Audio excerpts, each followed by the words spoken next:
আপনার ফোনে থাকা অতিরিক্ত জিমেল আইডিকে সম্পূর্ণ নতুন নিয়মে কিভাবে আপনারা আপনাদের ফোন থেকে রিমুভ করবেন সেটার কিন্তু সম্পূর্ণ প্রসেস দেখাবো আজকের এই ভিডিওতে।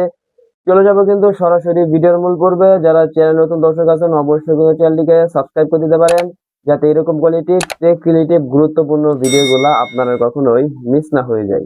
বন্ধুরা, সরাসরি চলে আসলাম মোবাইল স্ক্রিনে। আমাদের ফোন থেকে অতিরিক্ত জিমেল অ্যাকাউন্ট রিমুভ করার জন্য আমাদেরকে প্রথমে যে কাজটা করতে হবে, আমাদের সকলের ফোনে কিন্তু দেখবেন আমাদের ফোনে কিন্তু জিমেল নামক কিন্তু একটা অ্যাপস থাকবে। আমি এখান থেকে জিমেলটা বের করে নিচ্ছি। এই যে দেখেন আমার ফোনে কিন্তু জিমেল অ্যাপসটা কিন্তু এখানে রয়েছে।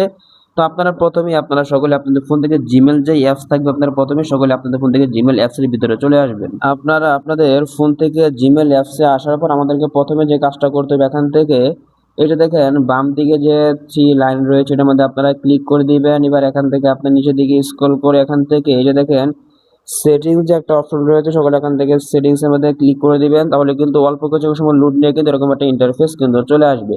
এখানে কিন্তু আপনাদের ফোনের মধ্যে যতগুলি জিমেল অ্যাকাউন্ট লগ ইন করা থাকবে প্রত্যেকটা জিমেল অ্যাকাউন্ট এখানে শো করবে।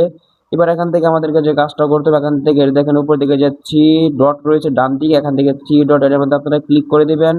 এবার এখান থেকে ম্যানেজ অ্যাকাউন্ট যে লেখাটা রয়েছে, সকলে এখান থেকে ম্যানেজ অ্যাকাউন্ট এর মধ্যে আপনারা ক্লিক করে দিবেন। তাহলে কিন্তু অল্প কিছু সময় লোড নেবে, লোড নিয়ে কিন্তু আপনার সামনে কিন্তু এরকম একটা ইন্টারফেস কিন্তু চলে আসবে। এবার এখান থেকে আপনারা গুগল যে লেখাটা থাকবে এটার মধ্যে আপনারা ক্লিক করে দিবেন। তাহলে কিন্তু পুনরায় কিন্তু আপনাদের ফোনের মধ্যে যতগুলো জিমেল অ্যাকাউন্ট থাকে প্রত্যেকটা জিমেল অ্যাকাউন্ট কিন্তু এখানে শো করবে। এবার এখান থেকে আমাদেরকে যে কাজটা করতে হবে, এখান থেকে আমরা আমাদের ফোন থেকে যে জিমেল অ্যাকাউন্টটা আমাদের ফোন থেকে রিমুভ করতে চাচ্ছি অতিরিক্ত জিমেল অ্যাকাউন্ট, এখান থেকে আপনারা সেই জিমেল অ্যাকাউন্টটা এখান থেকে সিলেক্ট করে দিবেন। সেই জিমেল অ্যাকাউন্টটা এখান থেকে সিলেক্ট করে সকালে এখান থেকে মূল যে লেখাটা থাকবে এটার মধ্যে আপনারা ক্লিক করে দিবেন। এবার এখান থেকে দেখেন রিমুভ অ্যাকাউন্ট এটার মধ্যে ক্লিক করে দিবেন। এবার এখান থেকে আবারও যদি রিমুভ অ্যাকাউন্ট এটার মধ্যে যদি ক্লিক করে দেন, তাহলে কিন্তু অল্প কিছু সময় লোড নিয়ে কিন্তু আপনার ফোন থেকে কিন্তু সেই অতিরিক্ত জিমেল অ্যাকাউন্ট কিন্তু রিমুভ হয়ে যাবে।